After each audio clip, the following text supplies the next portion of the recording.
Hi, I'm Yaakov Katz, and welcome to a new episode of the Jewish People's Podcast by JPPI. There is a lot going on in Israel. The situation is obviously escalating in the north as a wider war with Hezbollah continues to loom. Israel is striking hard at the Iranian backed group's targets, particularly throughout the south of Lebanon, and Hezbollah is retaliating and attacking, widening the range of its rockets and drone attacks. Inside Israel, the situation is not calm either. In the Arab sector in particular, the murder rate has climbed to new records, with around 170 people murdered this past year, which is not yet over. And the question is, where is the Israel police? And why is the Israeli government not doing more? To me, the argument should be simple. This will not remain isolated. And when there is anarchy and lawlessness in one sector of society, it will spread to others. So why is this not being fixed? Why are the police not being activated strategically? These are some of the questions we tackle on today's episode in my conversation with Ofer Dagan, the co-executive director of Sikkuy-Aufoq, a shared Jewish and Arab nonprofit organization that works to advance equality and partnership between Israeli Jews and Israeli Arabs. What is happening along Israel's borders is obviously of existential importance, but so is what happens inside our borders. It is a question of what type of country we want to have here. Here we go. So Ofer Dagan, the co-CEO of Sikkuy, I don't know if I'm going to pronounce this right, Aufoq, and Ofer will explain to us what exactly that means. An organization that basically run by Israeli Jews and Israeli Arabs to promote coexistence, to advance relations and the Arab sector in particular. Thank you so much for joining us. Hello, Yaakov. Thank you for having me. Of course. So we're talking, I mean, because of obviously the important work that you do, but there's no secret that the Arab sector in Israel has really been suffering over the last year. And there's kind of a couple of interesting developments that I look at. On the one hand, from October 7th, the predictions that there would be uprisings, that there would be protests against Israel by Israeli Arabs because of the war in Gaza, we have not seen. So I want to talk to you a bit about that. But let's just start from the beginning with just this huge spike that we've seen in murders. There was a car bombing in Ramle just over the weekend where 4 innocent people were killed. We're just seeing a massive number, almost a record high number already for the year of 2024, and the year's not over in terms of murders in the Arab sector. So what do you attribute this to? So first of all, sadly, I want to say that the spike is only in the awareness of the public, because the phenomenon of rapid murder incidents in the Arab society is been ongoing for many years, but in this rapid pace in the past year and a half, year and 9 months since the beginning of this government, there was a very short slowing down of this pace in the first weeks after October 7th, when the police patrolled much more in the Arab cities and towns, but very quickly after that, it rose back again to the very troubling numbers, but sadly regular numbers. And I think what we see in the past few months is that this whole phenomenon that before the war was very central in the public discourse in Israel became much more silence and under the radar, because the public discourse is focused much more on the issues of the war. But this phenomenon is been going on business as usual all along this time. You know, one of the things I heard recently, which I found shocking, was, in addition to the fact that we're already much more than 100 murders in 2024, that there've only been a handful of arrests, and out of the arrests, barely any indictments, right? Which is, and I heard someone talking on one of the radio shows this week and saying how the police know who are doing this. These are mostly bloody battles between different gangs or criminal organizations that exist. It's not random people shooting at random people. What ends up happening is it's a gang member or a criminal member shooting at another criminal, and then innocent people being caught in the middle. That's how things often happen. But how do you explain that? I mean, why would the police want to not solve these crimes? So, first of all, yes, we're today very close to 170 murder victims in 2024. And yes, it is organized crime mainly that cause most of the victims. And to your question, the main reason is the policy and the motivation of the police and of the Ministry for National Security, because we know that there is a governmental plan to combat violence and crime in the Arab society. And this plan that was approved at the end of 2021 was started to be implemented in 2022, and this plan got results. We saw that the previous government implemented this plan with very clear and strong motivation and very high priority of the issue of combat crime in the Arab society. When this was the case, we saw a decline for the first time in 7-8 years in the number of victims of murder in the Arab society. It's still, the number was very high, but the trend began to change. And we saw after the beginning of this government and the appointment of Itamar Ben-Gvir for the Minister for National Security. So yeah. A very clear change of priority. And we saw very brutal action to sabotage this governmental plan and to stop very significant part of this plan, such as a community-based project to combat crime and violence in the Arab local authority called Stopping the Bleeding, which Ben-Gvir almost completely shut down.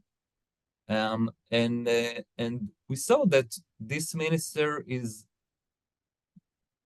focused on many other things. But Ofer, why? I mean, I'm no expert and I'm no policeman, and I don't. But I don't think you have to be a genius to understand, I think, that if there are murders in the Arab sector, so it's Arab on Arab crime, right? That's the way to look at it. So it's Arabs killing Arabs. So I could see how somebody maybe very right-wing extreme who doesn't care about Arab lives would say, I don't care, let them kill themselves. But then if you start to think about it, you would say to yourself, 1 second, it starts there, but it will spread. I mean, so even if you don't care about Arab lives, and you should, because they're citizens of the state of Israel, so you should care. But I'm saying even Ben-Gvir, who doesn't care, let's say, does he not care that it's going to spread into the Jewish population? I mean, why would he not want to stop this or give the resources to stop it?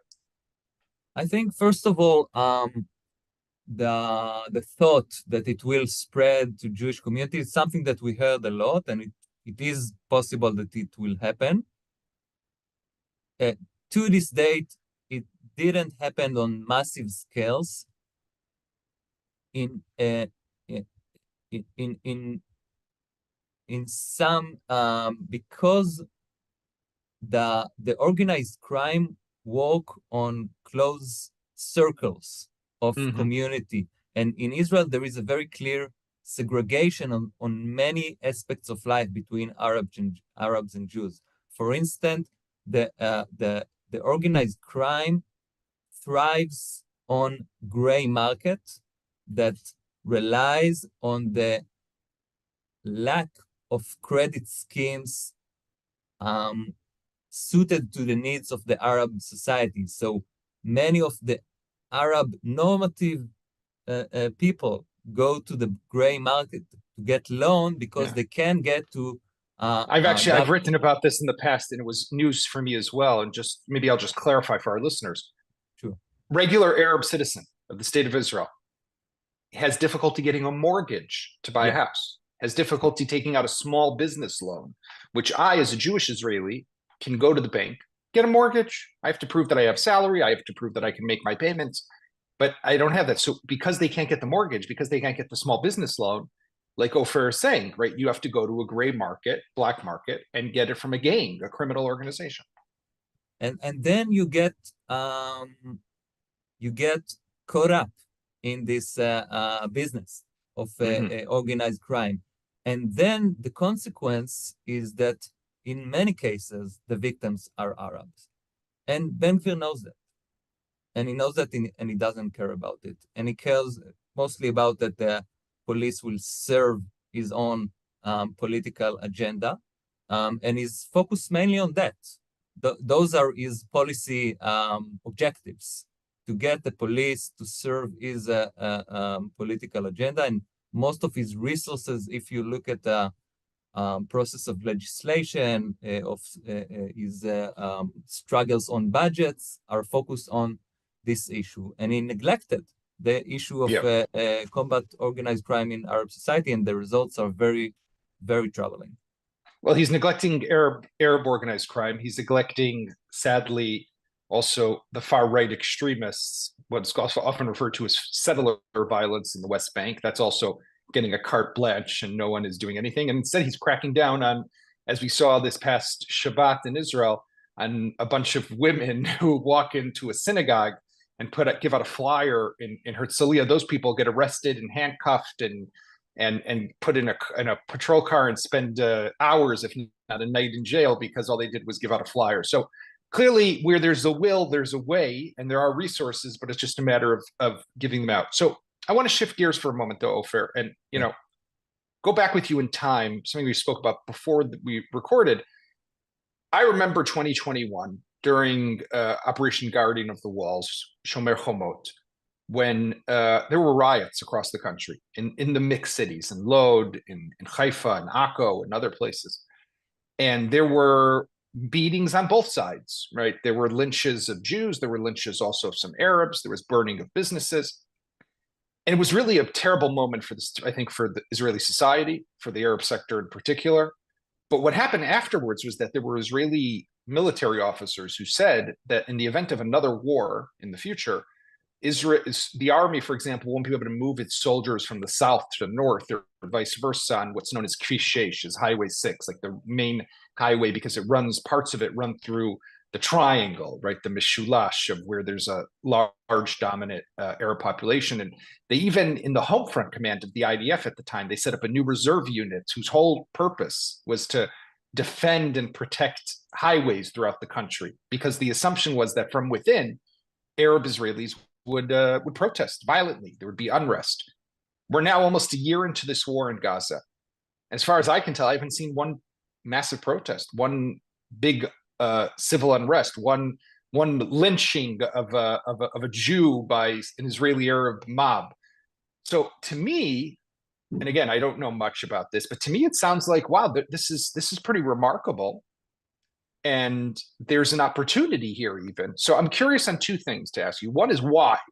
Why did that not happen, despite predictions? And two, do you believe there's an opportunity for Israel as a whole to take advantage of this and work to integrate even more the Arabs into Israel today? So first of all, there are many interpretations of why different scenarios happen or didn't happen. I will give you my take on that.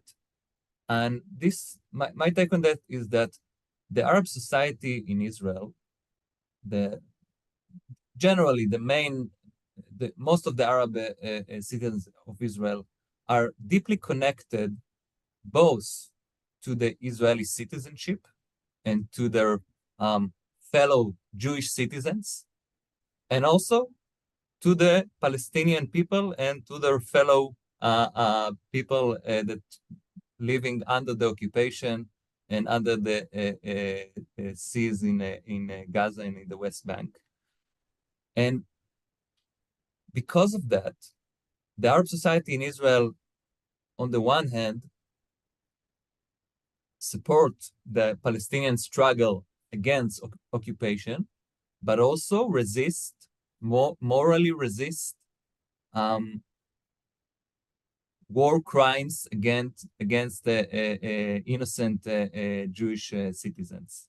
And I think this is a very persistent stance. And if you look at past events where there were massive demonstrations of Arab citizens on a national background, and you can think about October 2000 and May 2021, on both cases, the background was a support and identification with a grassroots struggle against what was conceived as putting more pressure on the Al-Aqsa in East Jerusalem, putting more pressure on the occupation. And this was conceived as support, a very just struggle. And I think what happened on October 7th is that the vast majority of the Arab society of Israel didn't accept morally the war crimes that Hamas did. And you can see it reflected on public opinion polls. And you can see it reflected on the public declarations of all of the Arab leaders of the Arab society in Israel. All of the Knesset members, Arab Knesset members, condemned very clearly the massacre of innocent Jewish and Arabs in October 7th. So I think the main issue is that there is a moral stance here. And I think in other words, what you're saying is the average Israeli Arab was horrified by what they saw on October 7th, the severity of the Hamas attack against Israel, that they didn't feel the same solidarity that they felt in October 2000 or in May 2021.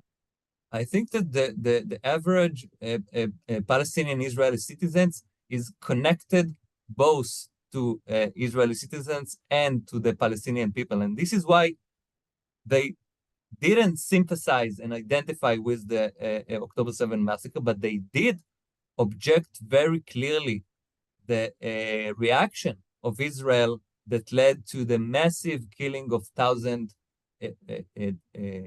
of thousands of innocent Palestinian people in Gaza. So I think it's a complicated stance. And I think for your question, it is a very strong and significant opportunity, because if you look at all of the people that live between the Jordan and the sea, I think that today the Palestinian citizens of Israel are the largest group that today see the suffering of both sides, both of Israeli citizens, Jewish, Israeli and Arab citizens, and also of their fellow people in Gaza and in the West Bank. And this position enabled them to be a much more moderate factor and actor in this very extreme public discourse that we see today.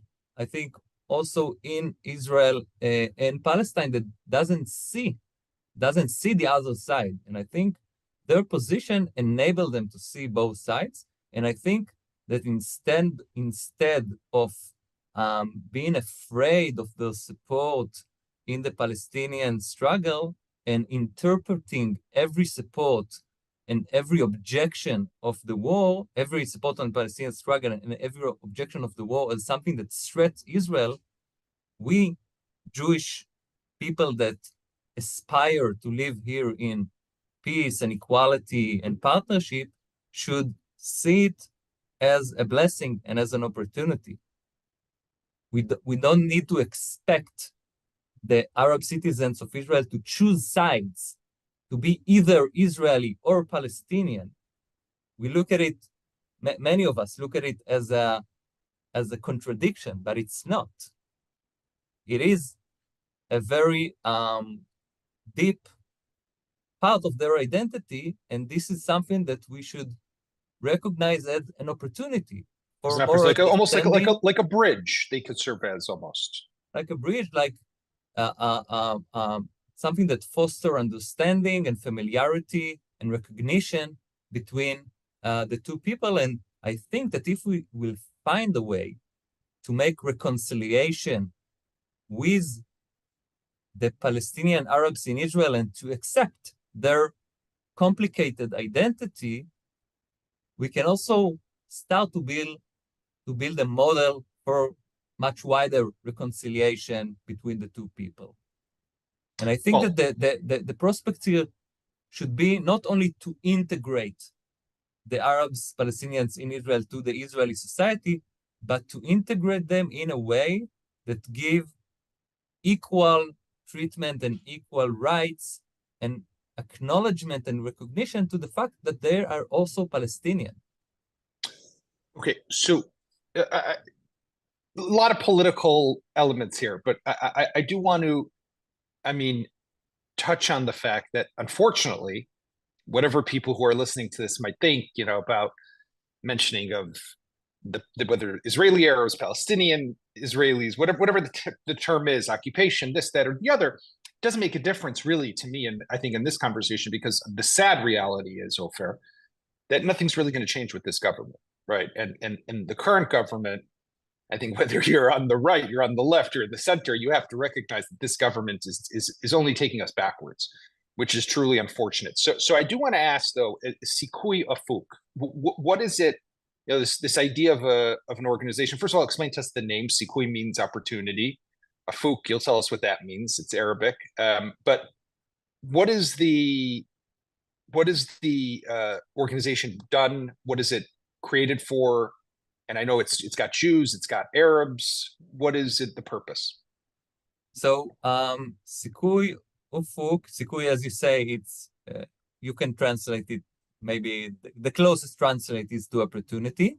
And Ufuk is the Arabic word for horizon. So, and we are an organization, a shared organization of Jews and Arab citizens of Israel that works to promote equality and partnership between Arabs and Jews in Israel. And we are an organization that specializes in policy change, and especially policy change that works with professional bureaucrats in government ministries and public institutions in order to identify the policy barriers that creates gaps between Arabs and Jews in Israel, and to come up with very practical solutions for those barriers in order to create a more equal and shared society between Arabs and Jews in Israel. And as I mentioned before, under the assumption that as much as we proceed to more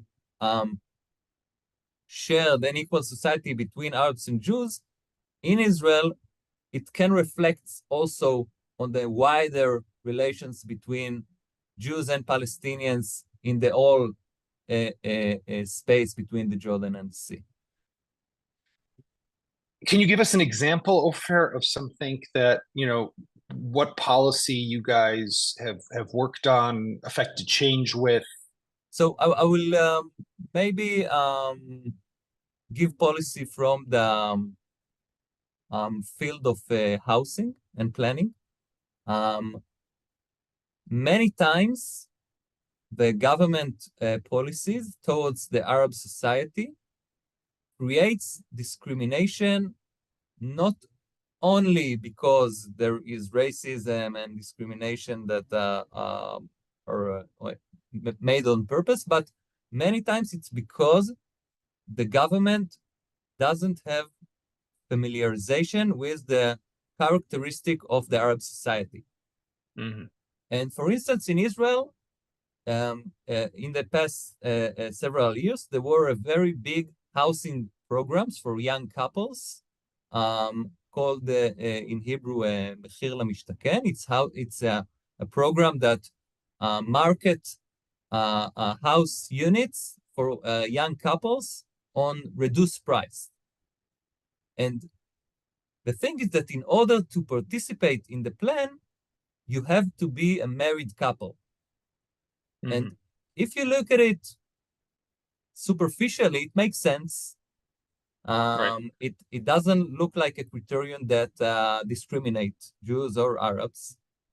But in fact, this criterion describe the way that in the Jewish society, the patterns of getting married and getting a house works. Because in the Jewish society, the custom is that you get married and then you buy a house. While in the Arab society, it works the other way around. You buy a house and then you bring that to the marriage. Right. You don't get married until you have a house. So in fact, this criterion was discriminatory against the Arab society. And then we came and initiated a discussion with the Ministry of Housing and convinced them that there is a problem. And after we convinced them that there is a problem, we gave them a solution. We said, what if you allow engaged couple in the Arab society participate in the program? And then they did it. They changed the criterion, and then they did public campaign in Arabic for the Arab society. And after that, in every governmental housing plan that was initiated ever since, they inserted this criterion that says that engaged couple of the Arab society can participate in the plan. So this is just an example, but this is the kind of work that we do in Sikkuy-Aufoq. Well, very interesting. And Ofer, I want to thank you for joining us and thank you for all the work that you do. And I mean, again, I look at it, this isn't politics, folks. This is a simple matter of how do we live as in coexistence and as people with equal rights who are all citizens of the same country. So whatever we're thinking about Hamas, Gaza, these are issues that, of course, need different resolution, but there's over 2 million citizens in the state of Israel who are Arabs who deserve to have the same rights and have the same protection and have the same police coverage that anyone else inside the country receives. So thank you for joining us, Ofer, and thank you for the work that you do. Thank you, Jacob. Thank you for joining us on today's episode. You can find us on YouTube, Apple Podcast, and Spotify. We will be back with another episode this coming Thursday. Always